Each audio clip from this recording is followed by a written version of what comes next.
On the debate tonight, the Congress party fields young face Priyanka Gandhi Vadra to lead their fight in eastern Uttar Pradesh. And marshalling the cadre in western UP will be another young leader, Jyotiraditya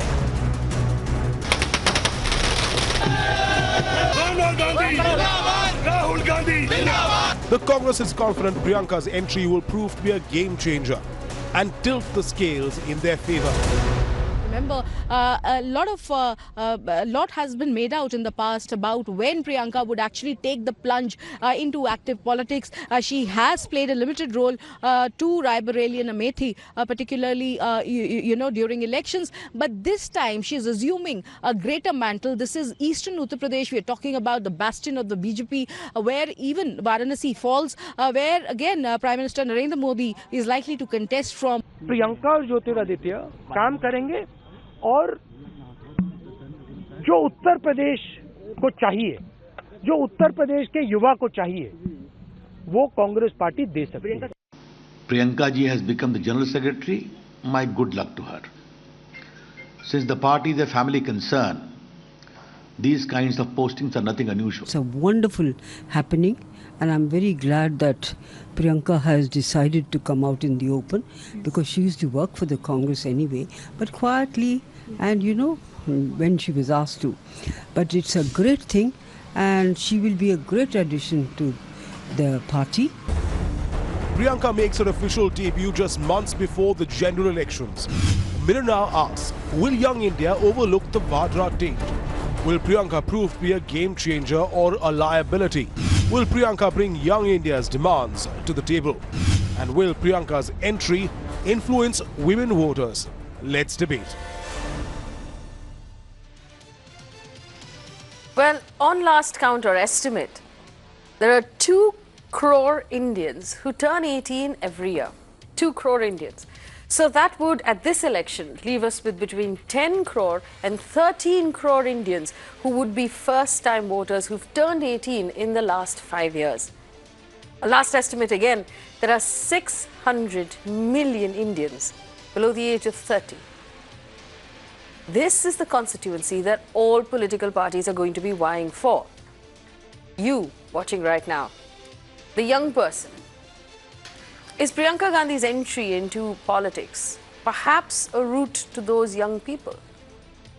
Remember also, half the people who vote in our elections are women. And is this the Congress's way of appealing to women? Does Priyanka Gandhi have what it takes to bury the corruption cases against her husband and the impression it creates, and actually woo the younger voters who are very well informed and very involved in what's happening in the country? Joining me on the show today, Radhika Ramsesan, consulting editor of the Business Standard, R.P. Singh for the BJP, N. Ram, senior journalist, will join us through the course of this conversation. So will Aarti Gerard. We also have Abdul Hafiz Gandhi for the Samajwadi Party, Nasir Hussain for the Congress, and Vinay Tiwari, our consulting editor at the Times Network. I welcome all of you to this conversation, and I thank you for joining us. Radhika ji, my first question to you. Is this an aim to get to young India? Because, I mean, we could start a game for the number of times Rahul Gandhi has used the word yuva today, every time he spoke with the press. Yeah, clearly. I mean, you gave the statistics. That's a formidable statistic. And Young India is precisely what Mr. Modi had targeted in 2014. It paid him dividends. Now, today I just felt that you have Akhilesh, who's young, Mayawati, who's not so young. And here you have Priyanka, you have Rahul. And you have Jyotiraditya in western UP, and you also have some local leaders in the Congress who are fairly young. So against this, you have a rather tired looking leadership of the BJP. Now, I am not saying that, this weariness is going to last till the elections. I can trust Mr. Modi to inject some enthusiasm, some volatility in the campaign, but I am just going by the optics. Now, everything depends on the discourse. When Priyanka speaks to the voters of Uttar Pradesh, who is she going to address? If she's going to address young people, what is going to be the theme or themes of her discourse? I mean, I've followed any number of her road shows and campaigns in the past. She is. She has a good connect. I mean, I would say much better than Rahul. I mean, she's a natural, very spontaneous, and she knows how to pick up the issues of that particular, area. Like, she's only mainly been confined to Raebareli and Amethi, but it's amazing that because things differ from, say, constituency to assembly constituency to constituency. So she knows. She's pretty sharp at that. Her articulation is okay, but the point is that she's not delivered results so far. I mean, all this is fine. I mean, beaming smiles and sharp one-liners and punches and so on. But the point is that she has not delivered results, and for that, obviously, she needs to go beyond, nostalgia, invoking the family legacy all the time, because there are generations who've grown up not knowing what Mrs. Indira Gandhi is about or what Rajiv Gandhi is about. So she has to transcend her legacy and think of a new idiom to address young people. You've also identified women. Of course, in UP, women vote along caste lines. There is no group called women. So we just have to see how she goes about. I suppose the question I'm asking, and Aarti Jara joins us right now. Ms. Jara, the question I'm asking you is, I am asking the panel is this tonight. Will Priyanka Gandhi's entry into politics be specifically focused on the people she addresses in Uttar Pradesh? And there are obviously caste lines and other reasons why she's going to be focusing on Uttar Pradesh. Or will it, through social media, because now we know that every comment made by a politician anywhere in the country gets carried across immediately, will it, through social media and through the national media, attempt to reach women and young people across the country?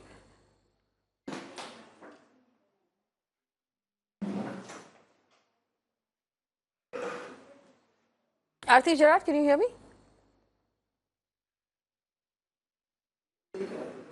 Yeah, are you asking that? Are you asking me the question? Yes, I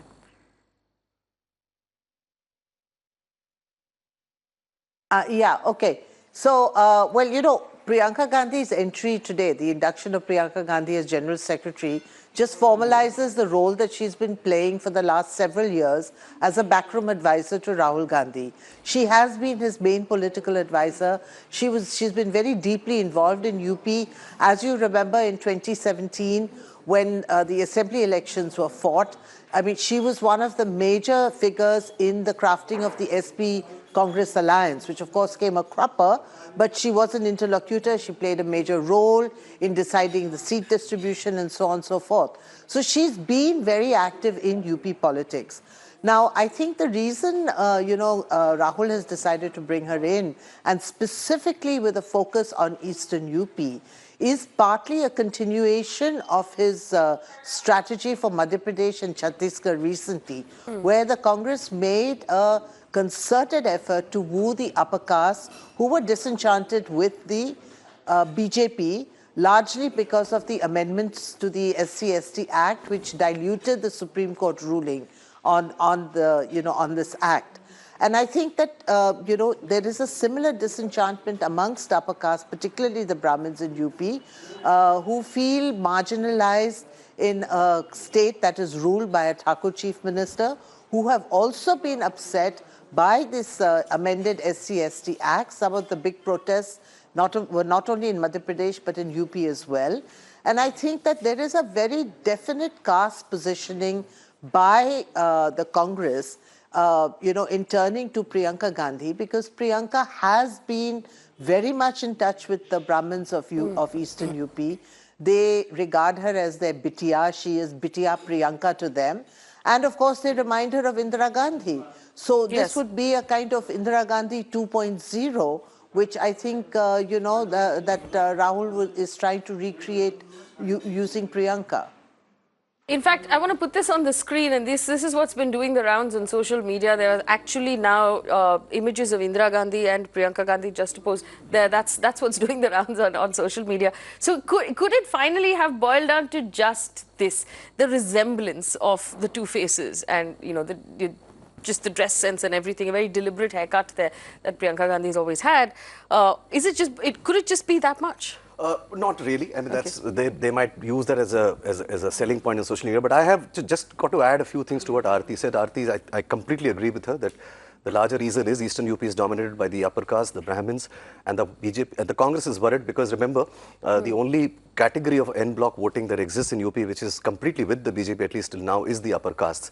I think there were two other reasons why they did that. If the strategy was to woo the women voters, the young voters, Priyanka would have gotten inducted way earlier. The fact that she's gotten inducted just 2 months before the scheduled announcement of it means it's a hurried decision in many ways. You need to give somebody time to build an organization base. The cadre of Congress is in very bad shape in UP. They've been out of power for decades now, and it's in shambles. And the revival of the cadre is a very integral part of playing politics. So for me, there are two added reasons to what Aarti said. Of course, the reason of Brahmin vote. I think the second vote was that the announcement of Priyanka will certainly lead to some amount of enthusiasm amongst the cadre, which is feeling extremely demoralized, especially after the BSP-SP alliance, which left out the Congress completely. There is a complete demoralization in the cadre because they're fearing the Congress will become irrelevant in the state because SP-BSP is likely to do well, and they'll become irrelevant. The third reason, and I think really that reason is that they also believe that bringing Priyanka in, UP is a very large state and there is no similarity between 5 regions that it actually has. Western UP is very different from Eastern UP. Yes. Rahul Gandhi's pressure in Amethi because of the BJP's concerted effort to try and pin him down to that area has spread them thin in many states. I think by giving Jyotiraditya Western UP, Priyanka Eastern UP and Rahul concentrating perhaps maybe all over, it allows them greater firepower, and that perhaps is the reason according to me. All right, I want to open this up now. RP Singh, of course, the BJP has been has spent the day talking about dynasty politics and saying this is a last-ditch effort from a Rahul Gandhi who's perhaps exhausted his entire armory. Why do you believe that?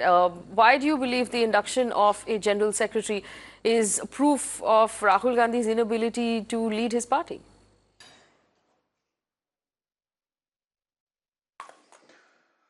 Well, I give you the political narrative. The political narrative is that they all know that Congress is going to miserably fail in UP.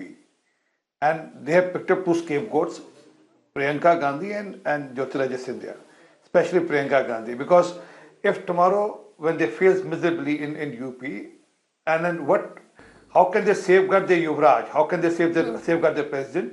Because their interest is to anyhow keep Rahul Gandhi safeguarded of this, to ensure that no one raises question on him.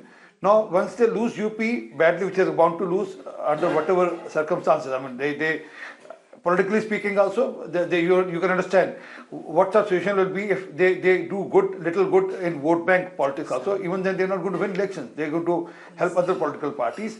So, what's the scenario then? How do politically they safeguard their interests? Mr. RP Singh, if you believe that the Congress party is going to lose UP, I'm sure you have your own calculations for doing so. But tonight on national television, across Hindi and English media, everybody is discussing only one thing: Priyanka Gandhi's entry into politics. So don't you think that perhaps there might be more to it than what the BJP is willing to let on? No. Again, we can debate this tonight, another probably week's time. But ultimately, it comes down to boil down to on the ground level. How do you deliver on ground level? The recent election where Priyanka Gandhi campaigned in Amethi, Congress lost badly. They lost 4 out of 5 assembly constituencies here, and today they don't have cadre. Which I just had one of you panelists saying that it will be a moral booster for the cadre. I don't see, I mean, there is no cadre in UP for Congress today. Man, they have been routed as far as the cadre goes. Either the cadre has shifted to other parties or they've gone back home. So I don't see any chance of Congress coming back to power or probably being in race also. Right, just 1 minute, I'm just, forgive me, I just have to interrupt you for a second and we will get more information on this, but there is breaking news that's just coming in. Piyush Goyal has been appointed interim finance minister and this is information that's just come in, which means it's very likely he will read the budget for this year. We know that the finance minister, Mr. Arun Jaitley, is in New York at this point undergoing treatment for cancer. So it's unlikely he will be back before the budget, and this is something we were waiting for because it's not just actual reading out, but it's also the preparation of the budget document and everything that goes into it that the finance minister has to personally overlook. So basically, he's not going to be able to do it if he's away for treatment. So we'll get you more information on that breaking news, but I just wanted to inform our viewers as soon as we got it. Question, of course, for the Congress, for Nasir Hussain of the Congress, before I open this up to everybody. Nasir Hussain, do you believe that India will overlook Robert Vadra and all of the cases pending against him, and the fact that that taint of corruption has attached itself to the Gandhi family and to the Congress party, and now that Priyanka Gandhi has officially entered politics, will she bring that baggage with her?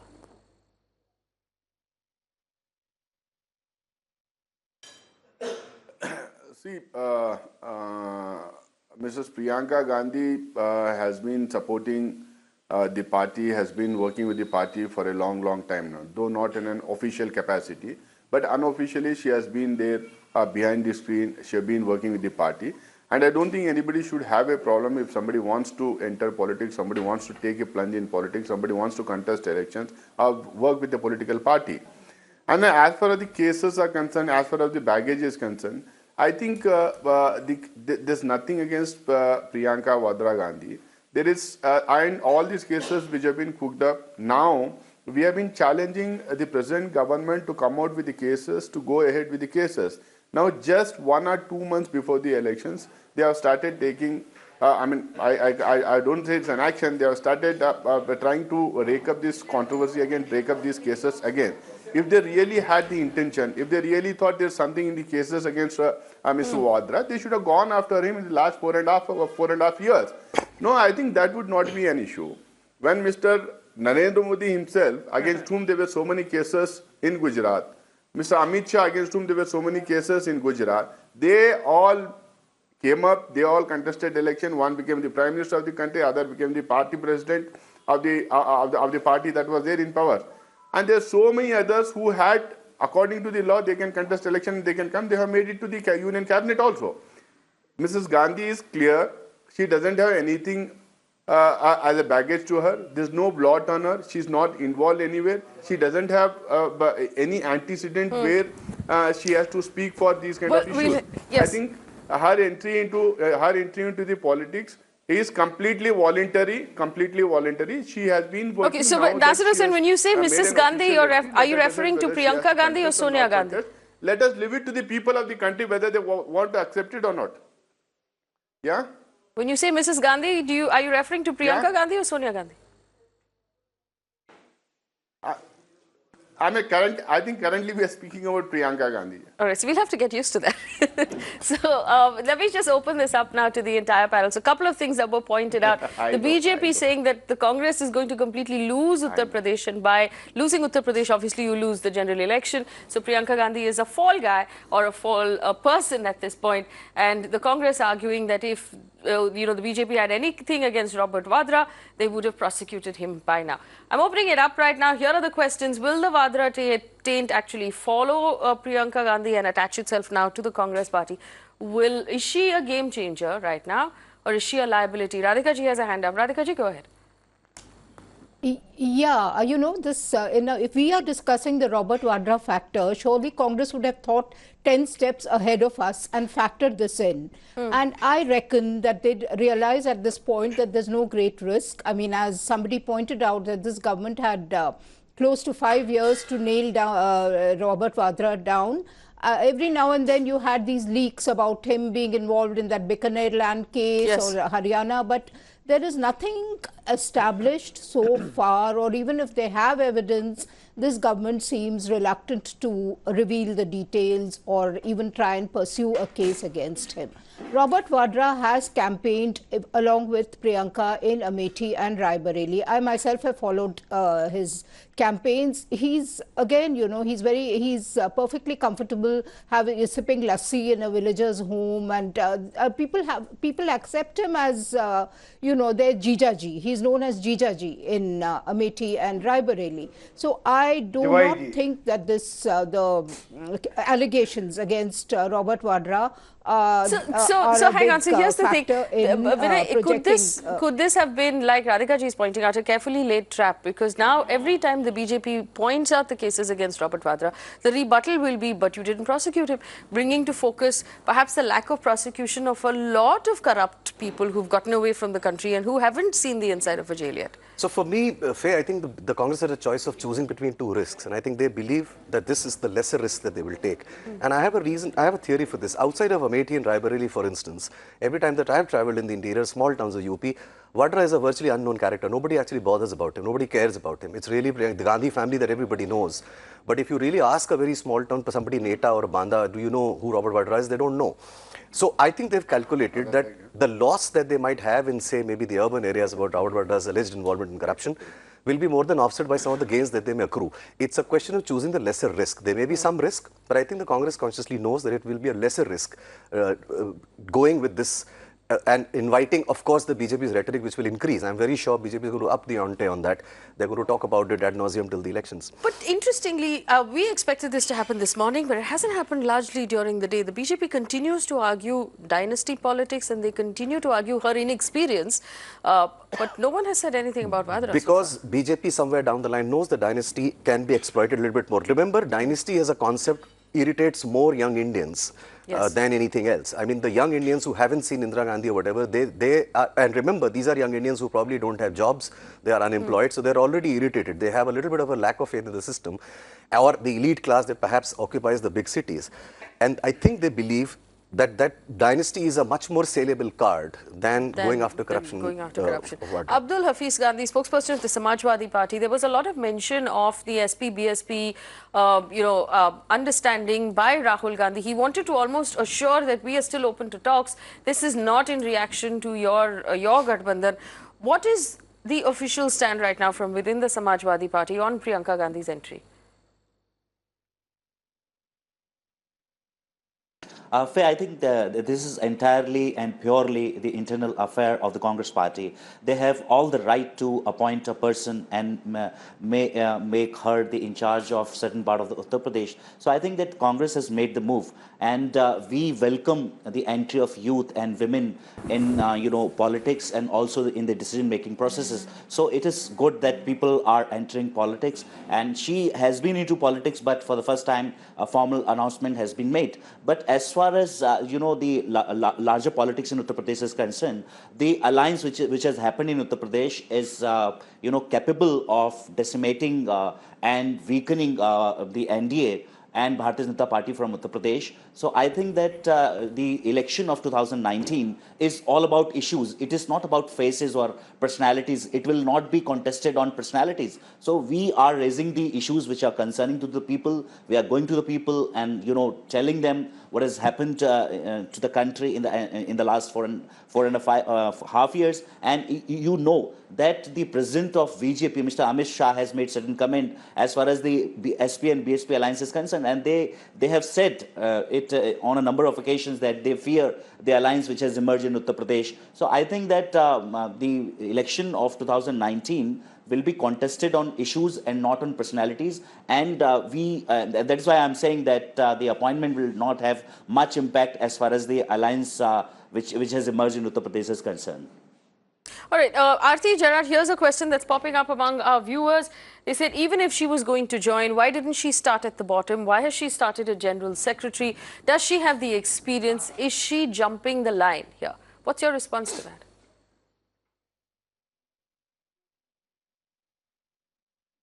Look, I mean, the Congress is more or less a family concern, and she is a Gandhi daughter, Gandhi family daughter. I mean, just like Rahul Gandhi started at the very top, I mean, obviously Priyanka will start at the very top too. So, I mean, it's actually a superfluous question, because what else happens in a family concern? You don't join at the bottom, you join at the top. But as far as her lack of experience is concerned, I mean, I disagree with that, because she has been pretty actively involved in politics, particularly in UP, for several years now. I mean, she's been playing a backroom role So we haven't seen her in the public space, but she is very, very active, and she is definitely one of Rahul's main political advisors. In fact, I think the change that we have seen in Rahul over the last few years, as he's kind of grown into his role as Congress president, I think Priyanka has played a major role in it. And in fact, even from before Rahul's, active role in politics, Priyanka was writing her mother's speeches. So, Priyanka is very, very well versed with Congress politics. She's been a troubleshooter for her mother in the past. She's been a troubleshooter for her brother. In fact, even the recent crisis in Karnataka, she was talking to these legislators and, trying to bring back those guys who had disappeared and trying to bring them back into the Congress fold. So she's been pretty active in politics. And I think she understands UP quite well. She's, been in touch. I mean, she's been working largely in Amethi and Raebareli, but that's not to say that she hasn't been keeping an eye on the rest of UP as well. Well, Vinay, could that be the irritation that you're referring to? That Rahul Gandhi started at the top and got time and opportunity to grow into such an important role. So this is something that the most young people in India don't have the luxury to do, to grow into your job while, everybody else waits for you to sort of fill your own shoes. Yes, they do. But I think there is a little bit of a selectiveness or maybe naivety in understanding the way, as Aarti said, understanding family-run political parties is. I mean, KTR didn't rise from the bottom. Abhishek Banerjee in Bengal is not exactly rising from the bottom. Even Mayawati's own nephew is being put up on the stage right now, who's just been plucked out of thin air from London. And he's occupying her on every stage and rally. She got very irritated about that too the other day and held a press conference in Lucknow. So, look, any family party which is controlled by one person, the offspring or the sibling or somebody just occupies the top position. Right. Let me just bring R.P. Singh back into this. Mr. Singh, here we have two comments that have come out from your opponents, the Congress party, talking about how they will join hands with the SP-BSP and the three parties together will make sure that the BJP doesn't win in Uttar Pradesh and doesn't win in the rest of the country.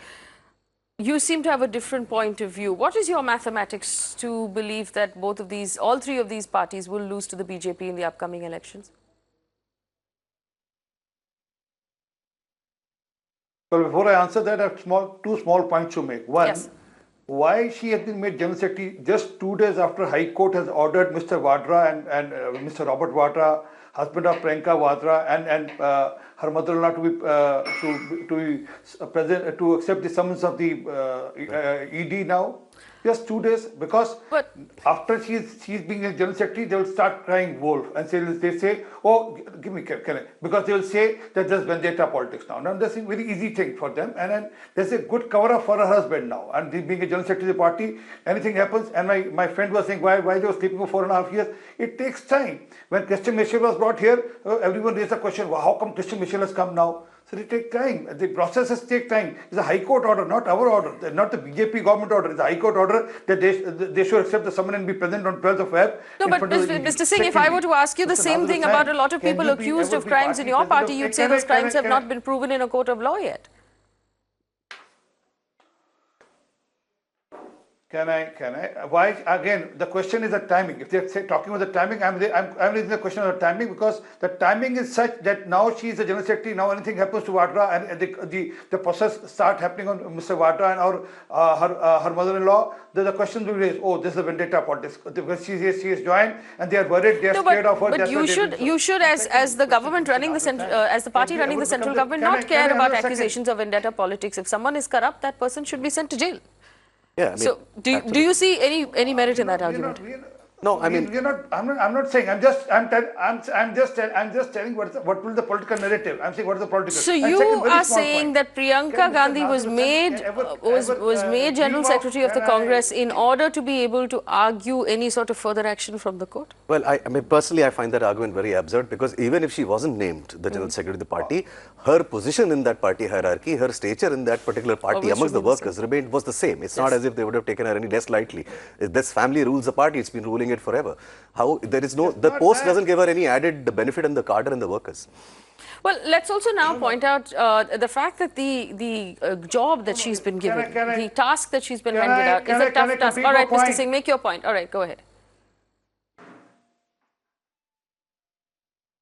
Second, you can find it absurd, but that's the fact. Moment the judgment comes, the moment the agency starts taking him to task, that it will come. That BJP Okay, you're repeating yourself, but Mr. Singh, okay, answer this question then, and this was going to be my next question to the panel anyway. Mr. Singh. Second point. Okay. I was just, this was rebuttal to the question, this was rebuttal to that. And second is, can Nazrul Hussain ever dream of becoming the party president or party general secretary? No, he can never. Why would you deny him that ambition? Because there's a dynasty, and no one, like, people like, no, but he can never dream of, he can even never think of becoming a party president. Because Congress... I don't think that's fair, really. I don't think, I mean, any of the senior journalists here, is it true that there has always only ever been a Gandhi as party president? No, not. There have been others too. There have been others as well. But I think the bottom line is every political prosecution is called a political vendetta. Lalu Yadav also calls this jailing a political vendetta. Yes. So that's par for the course. Every party does that. I actually want to move away from this argument, and the argument or the question that I want to place before the panel is the fact that this task that Priyanka Gandhi has taken on is not an easy task. We know for sure the Prime Minister himself will be campaigning extensively in eastern Uttar Pradesh. It's a stronghold of the current Chief Minister of Uttar Pradesh, Yogi Adityanath. So she hasn't taken on an easy task, and it's going to be the biggest guns of both parties that will be locking horns there at eastern UP. So, Arti, this actually shows perhaps that the Congress realized that they needed to bring out their biggest gun, and it's going to actually be a tough battle.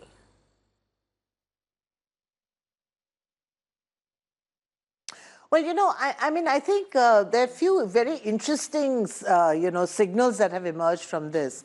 One is that the Congress is, clearly this is a new Congress now. It's a much more combative, much more aggressive Congress. And yes, the SP-BSP snubbed them, gave them just 2 seats and took the rest of the seats and said, we don't need you. And instead of rolling over and dying, Rahul Gandhi has hit back by saying that, no, we are very much alive and we are going to prove that we are alive in UP, and we are going to make a play for as many seats as we can get in UP. And, he has unleashed Priyanka, who is widely perceived as a Congress Brahmastra, the sort of ultimate weapon. In UP. So it's a very combative response to, what is unfolding in UP. And I think that that's a sign, it's a sign of a new aggression in the Congress, which is playing out not just in UP, but across India, giving the Congress cadres a certain amount of enthusiasm and, a certain energy, which it has lacked for the last several years.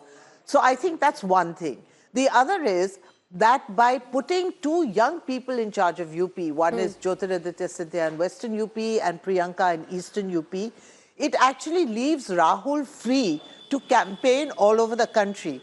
Because, listen, let's face it, UP is the main battlefield. That's where the BJP won 73 seats. And, with this formidable SP-BSP alliance, the main battle is going to be in UP. But, obviously Rahul can't just get tied down, concentrating in UP. He has to travel all over the country. So if he borrows Priyanka's services, if he uses Priyanka's services in UP, to complement what he's doing, what's wrong with it? I think that's a very sensible thing to do. And the third thing is that, Priyanka has actually been far more connected to the Brahmin community in Eastern UP than Rahul has been. She has been keeping in touch with them over the last many years. Through all her sojourns to Amethi, Raebareli, she has been in touch with the members of the Brahmin Samaj. So, which is why they have this regard for her. They call her Bitiya. So, that's a bond that Rahul does not have. So, if you are trying to woo the upper caste, disgruntled upper caste in UP, it makes sense to use Priyanka rather than try it yourself, because, she already has that bond. Well, so, I have a question from a viewer. I can understand why the BJP is getting hassled, because this hits directly at the BJP's vote bank. The upper caste have been the BJP's core voters for the last 30 years in UP. And now, if the Congress is making a play for those upper caste voters, it hits the BJP directly. Well, I have a very quick question for Abdul Gandhi. This comes from one of our viewers who asks us this. if the SP, BSP and the Congress only want the same thing, which is to defeat the BJP, why are you not contesting the elections together? And why are you going at it separately? Well, do you want to answer that question, Mr. Gandhi? I have a theory on that, but yeah. Faye, it is a large... Should I answer? Yes, please go ahead. Faye, it is a larger question to be decided by our national leadership. I cannot make a comment on it, and neither I want to speculate on this. So it is the leadership of both the political party, SP and BSP, who have to take the call. But as far as the not taking the Congress into consideration is that this is very clear from the 12th January joint press conference, which was held in Lucknow, that Congress is not able to transfer their votes. And this alliance of SP and BSP is enough capable of defeating BJP. And if you see the electoral arithmetic, then we were polled around 43 to 44% of the votes. So I think that from Uttar Pradesh, we have given the results, and we think that in 2019 also, we will come out with flying colors. Mr. Nasir Hussain, do you want to answer that question from inside the Congress party as to why you weren't able to lock down that understanding between the SP, BSP and the Congress, and now you have to contest against them?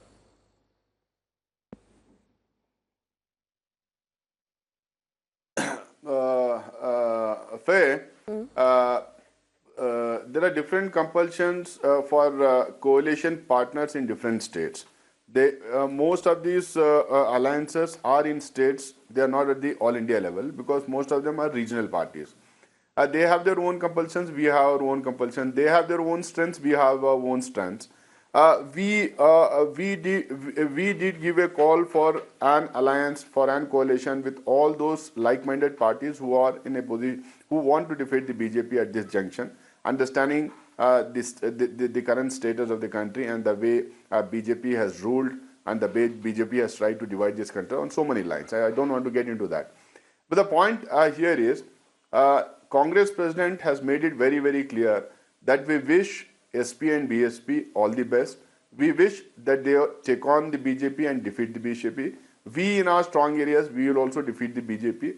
We are happy that despite not having an alliance, despite not having an understanding, the SP and the BSP have respected the former Congress President and the present Congress President, and they have decided not to put up candidates yet. We are happy with that. And we have our own strengths and weaknesses in Uttar Pradesh. We understand that. According to that, we'll put up candidates. But I think the scenario is very clear. The BJP is on a back foot, not only in Uttar Pradesh and in the entire country. Just give me another 30 seconds.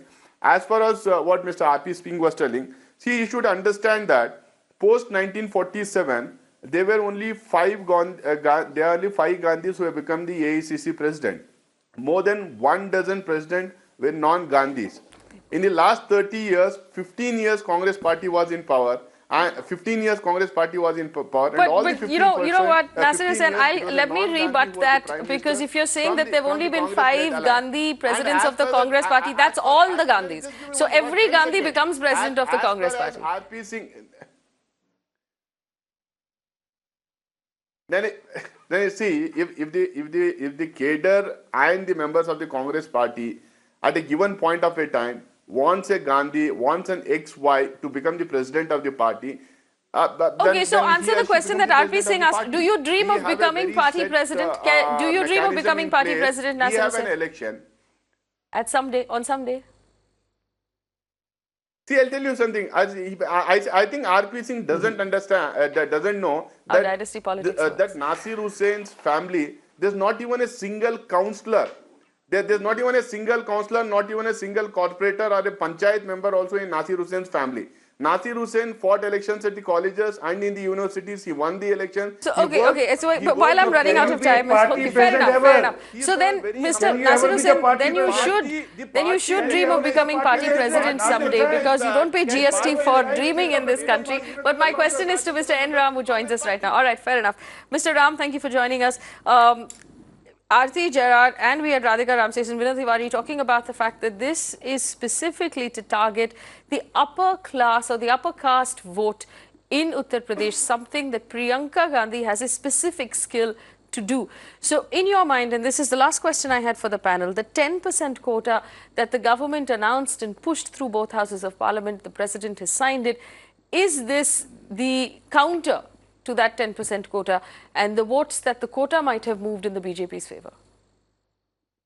I don't see it like that at all. I think it may be true that she has a rapport with the Brahmins or whatever. But I think it's much wider than that. She will bring strength. I think it's a very strong move by the Congress. There are 40 seats there, and I think she's going to take responsibility for that, including the Prime Minister's seat, including the Chief Minister's seat. And I think they'll target all of them. And I don't know if she's going to contest Priyanka or if yes, where. But it's certainly a very, very strong move, and I think a very good move. We know that Congress people have been asking for this. It was her own choice, but now her brother and whoever else was able to persuade her to take on a larger role. And whether it's going to be scaled up or stay here, we don't know. But I think this is going to have a significant impact because Priyanka Gandhi has charisma, and she's done well. She's very likable. And I think she's not shown any ambition so far. All these, I think, will go in her favor. I think it's some people told me they were expecting it. For me, it was a surprise. I didn't know about it. Well, Radhika ji, have you picked up from your grapevine in Delhi whether or not Priyanka Gandhi is going to contest? Because our sources have told us no. But what are your sources telling you? Well, it all depends on whether Mrs. Sonia Gandhi opts out of Raebareli, because if she doesn't want to contest again from Raebareli, then it will have to be a member of the Gandhi family who will step into her shoes, because that is such an old Nehru Gandhi borough. So, I mean, it just depends on what Mrs. Sonia Gandhi decides. Or if Priyanka decides to be a bit adventurous, then she could even have a shot at one of the marquee constituencies in eastern UP. I mean, it's full of them. But there's, of course, Banaras, there's Allahabad, there is Gorakhpur, and, any number of them.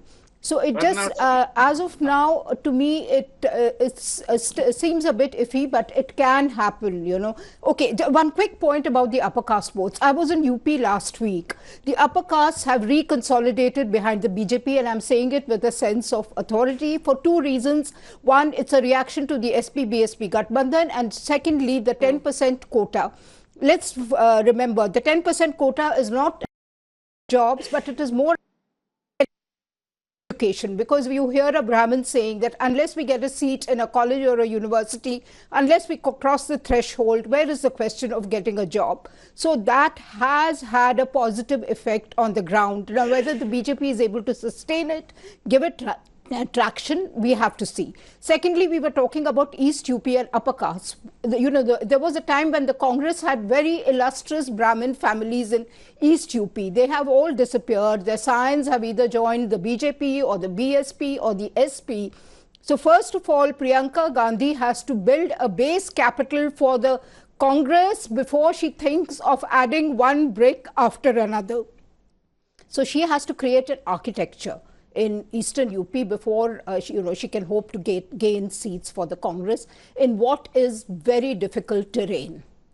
Right. Aarti Chara, do you agree that it's unlikely she might contest unless her mother decides not to? Mr. Ram, I see your hand come up. I'm going to come to you immediately after this. Aarti Chara, please. Yeah, well, I agree with Radhika. I mean, it all depends on whether Sonia Gandhi decides to contest from Raebareli or not. I think Sonia Gandhi will remain active because in the coalition that they are trying to create, if it does win and is in a position to form a government, Sonia Gandhi will be very crucial in, sort of keeping that coalition together. Because if you look at some of the big players in that coalition, the big possible players in that coalition, Mamata Banerjee, Mayawati, they share a rapport with Sonia Gandhi, not with Rahul Gandhi, not with Priyanka Gandhi. So Sonia will remain crucial. Now, it depends on whether Sonia feels that she has to be in parliament to play that role, or whether she can play that role even from outside parliament. So depending on what she decides, Priyanka will decide whether to contest or not. But, I want to say in all this, look, I don't see the Congress emerging as the main counterforce to the BJP in UP. The main counterforce will still be the SP-BSP, which are the two big regional parties there and which have very substantial, loyal, caste-based votes. But where the Congress does come in, and I do not preclude some kind of a tacit understanding between the Congress and the SP-BSP on seats where the SP-BSP are not able to win, seats that would most likely go to the BJP.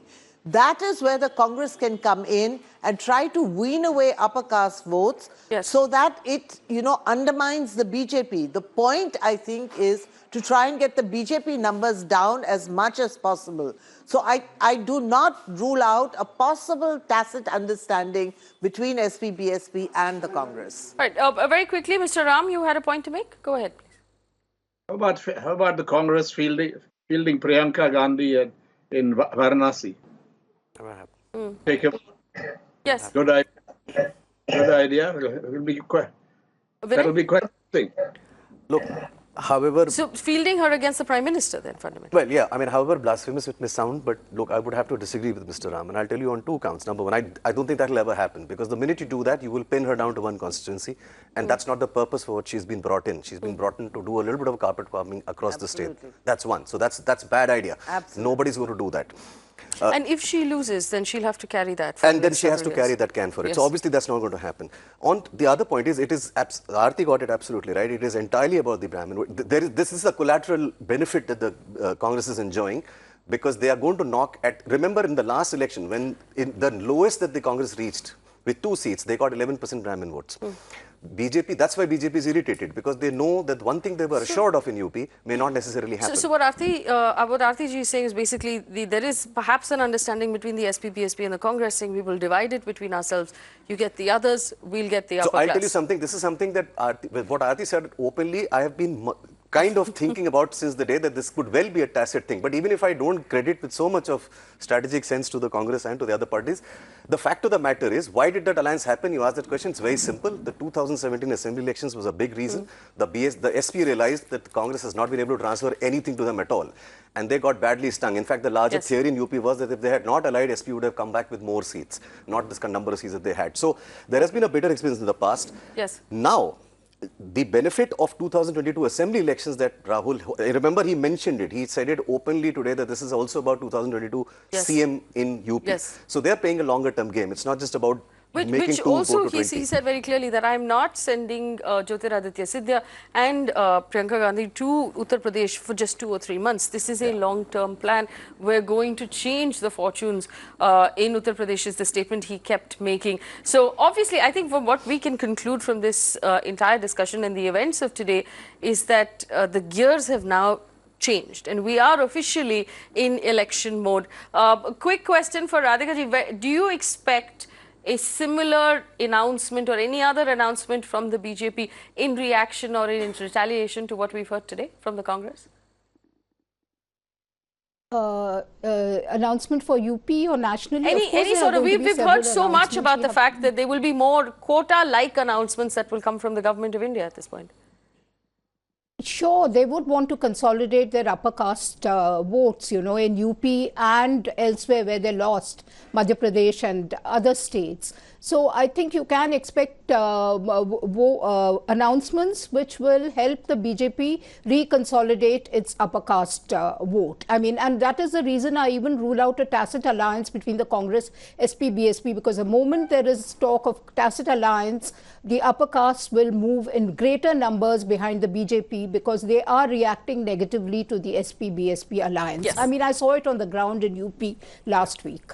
Yes, I want to thank my panelists for this wonderful discussion where everybody heard everybody else out, and I'm sure our audience appreciated your analysis, and I do hope that we can have you on the channel very often to help our audience understand what is going on in what seems to be, if not anything else, a promisingly good fight in this election going forward in the next couple of months.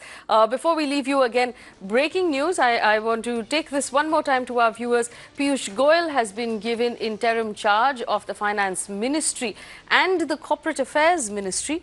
Mr. Goyal takes charge as the current Finance Minister. Arun Jaitley is abroad for treatment. Goyal had taken charge of the ministry in the past as well when Arun Jaitley underwent surgery. Mr. Jaitley will remain a minister but will not hold a portfolio until he returns. Of course, we wish Arun Jaitley the very best of health as he continues his treatment overseas. But in the meantime, and we understand the very important budget that will be read out in a week from now, Piyush Goyal is likely to read out that that budget as interim finance minister. News that we're bringing to you right here on Mirror Now.